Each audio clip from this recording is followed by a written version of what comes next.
Hello and welcome to Make Better Things with me, Jack CG from Nirvana Creative Production House. This series of interviews is going to be chatting with industry heavyweights, delving into what exactly makes things better and how we can make better things. In our pilot episode, we're going to be discussing everything colours, materials and finishes, which really are the building blocks of sustainable design. I'm very excited to be talking to our first guest. She's the head of insight here at Nirvana CPH and has years of research and development behind her, both inside and out of work. She's an absolute star when it comes to product design, has spoken at TED Talks, been featured on the Unbox Packaging Design podcast, and has even spoken all around the world at various conferences, festivals, and various talks. Without much further ado, I'm very, very excited to introduce Katie Kubrak. Way. Way. Thank you, Jack. I'm not sure I can now top that up. No. How are you doing, Katie? I'm really good, thank you. Just getting into my autumn outfits. Nice, yeah, I can tell. So, in your introduction, obviously I listed a few things that you've achieved, but it'd be really amazing to hear a bit more about your journey to date. How did you get where you are now? Of course. How much time do you have? I guess essentially I can start by saying that I've always been surrounded by making. My granny was a seamstress. She was teaching fashion designers how to make clothes. Then subsequently from that, my mum was drawing and making some clothes, even though that wasn't her profession. But I was always in that environment. So from very early on, I started making things. I made a first set of drawers for my granny when I was 6. Then I've always was interested in touching and smelling and hearing different materials, how they interact with one another. And because I was being surrounded by fashion design, I was initially wanting to go into fashion. But then I've had one of those deep chats that you can have with your parents, with my dad, and he drew my attention to the fact that, he basically said, Katie, look around you. You're surrounded by products and objects, and all of these things have been designed by someone, and that someone could be you. And that kind of got me, energized and inspired. I was like, oh my God, I could make so much change and impact in how people perceive products and take that almost sensory obsession of touching and feeling and smelling things and seeing hearing how they sound. I could take all of that and incorporate that into my practice. So I ended up applying for product design at Central St. Martin's. And then, that's how it all started pretty much. Then while at CSM, I was diving into the world of product design, getting more knowledge. Basically, I wasn't leaving the library. And then I was also surrounded by the best upcoming talent in the industry, and that was so invigorating. And I got the chance to observe how 100 of different people from different backgrounds, how they were approaching design or product design. And one thing that I've noticed is that they were making incredible and beautiful things, but no one was really doing what I was doing, which is like I was first thinking about, okay, so what material I could use, what color I could use, what finish could it be? And then I've learned about CMF design, and I guess the rest is history. No, well, it's great that you mentioned that, because let's presume that we don't know at all what CMF design is. Would you be able to give us a little intro into what CMF design is? Of course. So I guess the book definition, if we start with the boring bit, CMF stands, as you said, for colors, materials, and finishes. And it's a niche field of expertise within product and industrial design, also in automotive, where basically you focus on designing with color, material, and finish.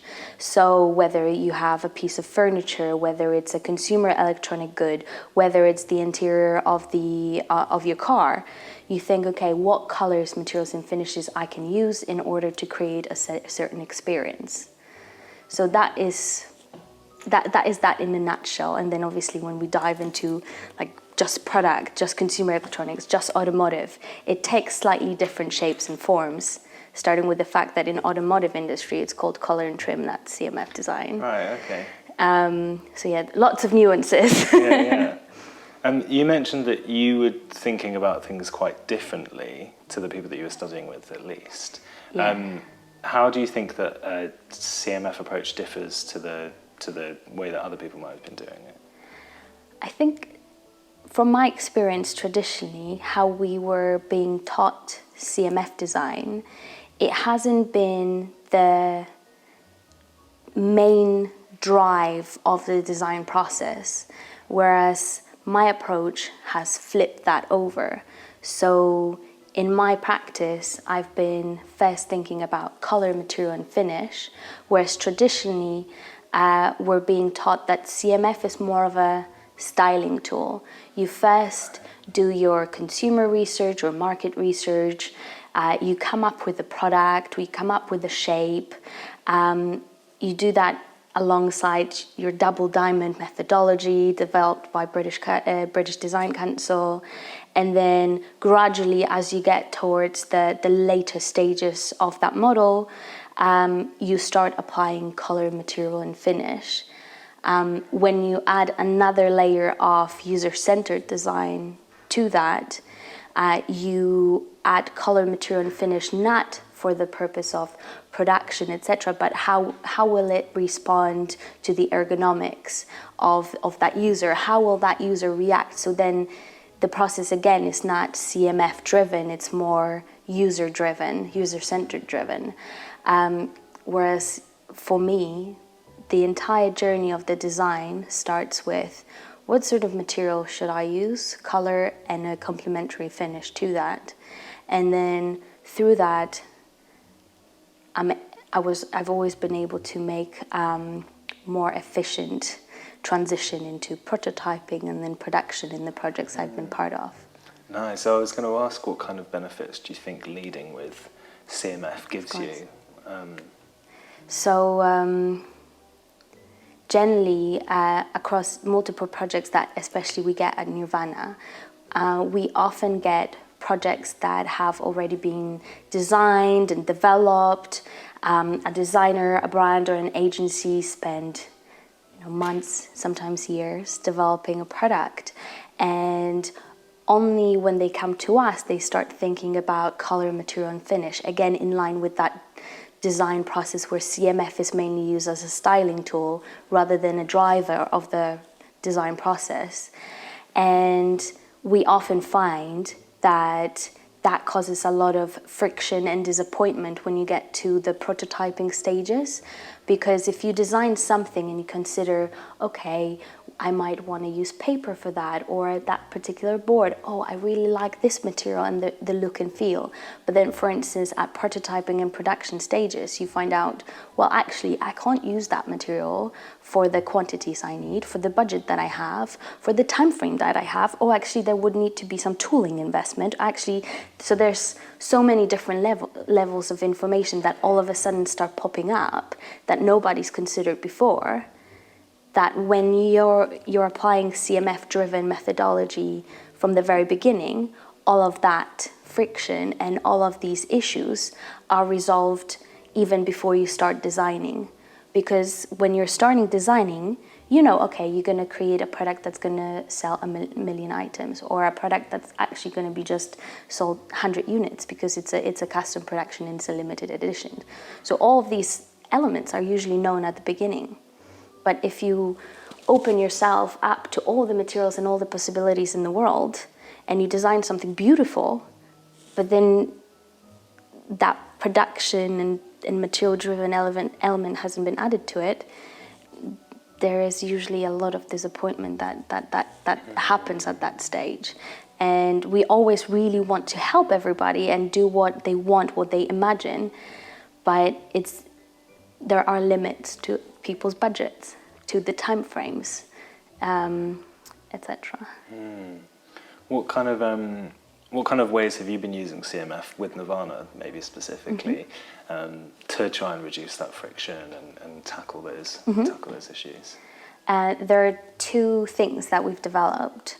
One is a 5-step process that helps a brand to streamline that CMF-driven process. It starts with an audit. So you could look at the materials you're using at the moment, your brand ambitions, do market research within that. Then you move on to define. And define could be about defining your sustainable messaging. It could be about defining your direction. Then you go into research and development, where you research and develop material alternatives or relevant materials for the project, for which you've already set parameters in the define stage. So in that way, R&D gives you a material toolkit that you later can use in another stage, which we call CMF design. So once you're in the CMF design stage, you're already designing with materials that are fit for purpose for the project, that are representative of your brand's look and feel, or product's look and feel, and then very seamlessly and smoothly you can transition to prototyping. So that's our step number 5. And then production is the final element of it. Amazing. It sounds like such a useful process as well. I can imagine that reducing that friction must have an impact on the footprint and the sustainability of not only the process but the product's outcome as well. That's so true. Yeah. Spot. So today, sustainability and circular economy has been brought to the forefront for many brands and projects, and adopting that sort of practice of being CMF driven and creating that material toolkit to start with really allows you to basically curate your impact, your footprint, and that essentially that curated list of materials that we give people for different projects, or we give different brands, then they correspond to the reduction of carbon footprint, use of green energy. So if one of the big brand ambitions is to reduce reliance on non-renewable fuels and resources, we can then curate materials which are made with renewable energy, for instance, solar or wind, etc. And in that story, when you're designing, you're already designing, and if you're a designer, you touch and feel the right materials. So the right materials for the brand and what the brand wants to convey and where the brand wants to go to the future, can inspire the designers to do beautiful and innovative designs. And then if the designer knows, okay, I could push this material in this way, oh, actually, this is this sort of finishing I could use for the material, then the design that's the outcome of the CMF design stage is fit for purpose for the sustainable brand ambitions, for the look and feel, for the production, for the supply chain at this point is pretty much set up as well, because we communicate and set up that supply chain all the way as well. Amazing. Is there anything that are there any trends in CMF design? Is there anything that you see for the future of CMF that? There is, let me think. The biggest trend at the moment definitely is sustainability. So that application of CMF allows many people, many brands and designers to tailor for that. But one of the things that I see coming up more in the future is the sensory side of color, material and finish. Let's take a step back. So color, material and finish will create the biggest impact of any brand and product from the whole creation process.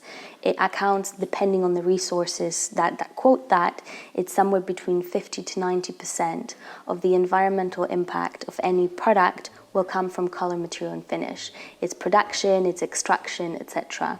Wow. So that is definitely a big trend here and now, focusing on the selection of the better materials. But once many brands and we all start taking that, and sustainable selection of color, material, and finish will be ingrained in our design process, I believe we will be again focusing on sensory experiences and the experiences of brands, because this is what creates a lot of customer retention, loyalty, and return of business, and that's how you make connections with your audience. So I see that as a big trend going forward. I would say there are slight, tiny glimpses of it at the moment. One that I see a lot is the exploration of color gradients. So I see a lot of that going through fashion and packaging. People want to explore color. They want to explore the gradients. They are inspired by the sky and nature and how colors combine.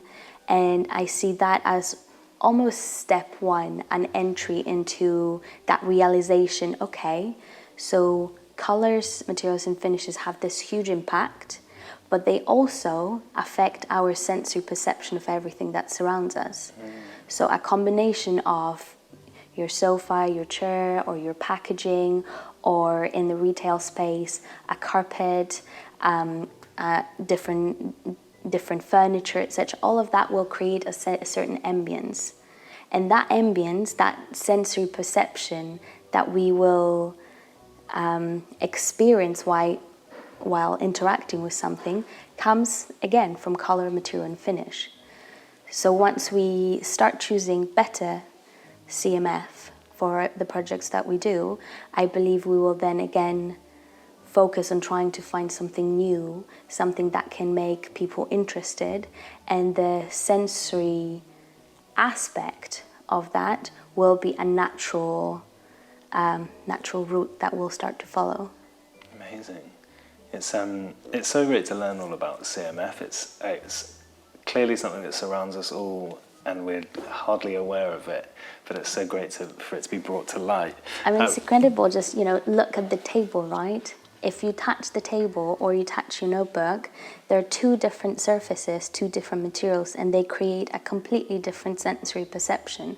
And then these materials came from actually similar sources, because that's wood, and paper comes from wood as well. Yeah. So all of that creates a very, very particular sense of perception. Yeah, I can see how it's got massive potential to be kind of the biggest part of the design process, for sure. So one thing we like to end every show with is a question. Obviously, we are Nirvana Creative Production House, and we like to make better things. So if there was one thing that you could make better, what would that be? That's not an easy question, No, Jack. it's not. No, it's not. It's a big question, and many possible answers.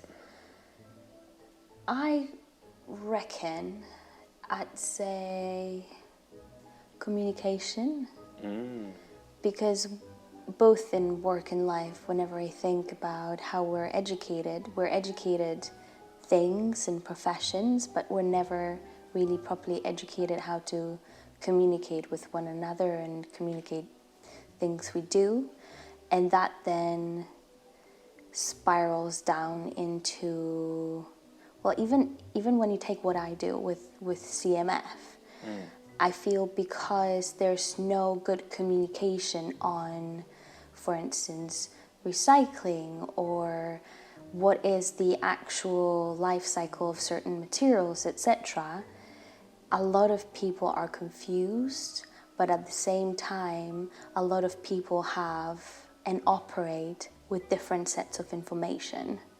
So sometimes on a project we can have two people with a completely different understanding of end of life of certain plastics or certain papers or certain textiles.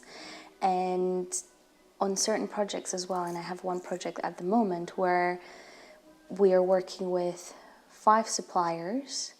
We're auditing 5 suppliers for that do the same thing, and we're trying to figure out who's doing it better.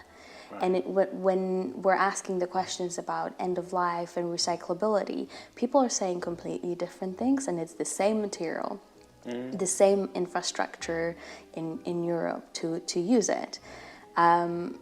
So that is like a simple communication that is not really resulting in a very easy to digest and comprehensive answers that are supported with facts.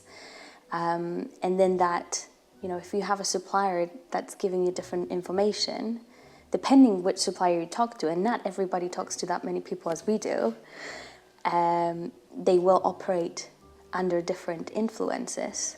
And then that feeds into the design, etc. And oh gosh, I've been to Packaging Design Week not a long time ago. In Paris? In Paris, yeah, exactly. And that was in end of June. And there was a series of talks, and me, a library geek who loves materials, etc. I'm there first row, asking questions, listening. And a lot of conversations that were happening around recycling and infrastructure were involving key stakeholders like the recyclers, the people who make the material, and then perhaps retailers, etc. But there was no designers in the conversation. So I almost feel that the communication, even when you take this tiny element of the creative industry, is not could be improved basically.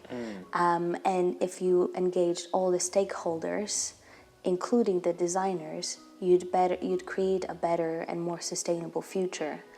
Why I'm saying this, certain elements that were being discussed was that in cosmetic packaging, there are certain shapes that you shouldn't really be doing because then they cause distractions on the recycling belts. Right. And therefore they cannot be recycled because the recycling belts will separate them to go into landfill. However, the consumer initially will think that, that glass bottle actually will be recycled, but it won't. So one of good examples is actually, you would ask me about CMF trends. One of the trends as well in the cosmetic world is filling the inside of the perfume bottle with a color, for instance. It could be black, whatever. And especially when it's black, the machine will not pick that up, and that glass bottle will be separated and sent into landfill. But the consumer and the brand is thinking, this is recyclable, because then the designer designed the look and feel without the actual understanding on and having the transparent communication from the recycling infrastructure. What are the constraints? What the infrastructure can and cannot accept. And I guess that goes back into why it's important to design with a CMF-driven approach as well. And how that creates a difference. So sustainability is the communication even just within that realm. I think if we could improve on that, it would be so valuable. Yeah. That's amazing. That was a great answer. Thank you so much. I feel it was really long-ended. No, but I hope it works so well for me instantly. I think about CMF design sounds like communicative design. It's about the relationship between all these different factors. So it makes perfect sense to me. Katie, go ahead. No, sorry, I forgot to say one thing. On different projects that we work on at Nirvana as well, because of that communication element, we often find that starting many projects, especially in that defined stage with a sustainability workshop, is very valuable. Reason being is, as I was saying, even though you feel you know it all, depends who you've spoken to. There are different stories out there, so we like to usually achieve the same level of understanding across everybody involved in the project. So we often start with sustainability workshops. And actually from time to time we open that up to the audience as well. So we're going to be doing some of those for upcoming London Design Festival. Amazing. Which is Stay tuned for the details. Nice. But it's going to be in September. Okay. I think it's third week of September. Yeah, I believe London Design Festival is the 17th to the 25th. Something along these Something lines. like Yes. that, maybe. Yes. Maybe 17th to 22nd. Oh, that sounds amazing. We're looking forward to that. So guys, stay tuned and sign up. Thank you so much, Katie. It's been amazing having you here and speaking to you. It's been so lovely to learn all about CMF design, and also really, really powerful and having me. empowering to learn about what we can do with it, and kind of the big potential of it. I think is very exciting for us and all of our listeners, hopefully. Thank you for having me, Jack. Pleasure. It's a pleasure. Where might we be able to find you if we want to learn more about Katie Kubrick and the work that you do? You can reach out and follow me on Instagram, Make Design Better. Very apt. Or just reach out to me via LinkedIn, Katie Kubrick on there. And let's stay in touch. Don't hesitate to ask me any sustainable questions. I am a geek, so fire away. Lovely, thank you so much. And the same goes for us as well. You can find us at Nirvana CPH across all socials, including Pinterest and Twitter as well. And that is all from us on our first episode of Make Better Things. Perfect. Thank you, guys. Bye.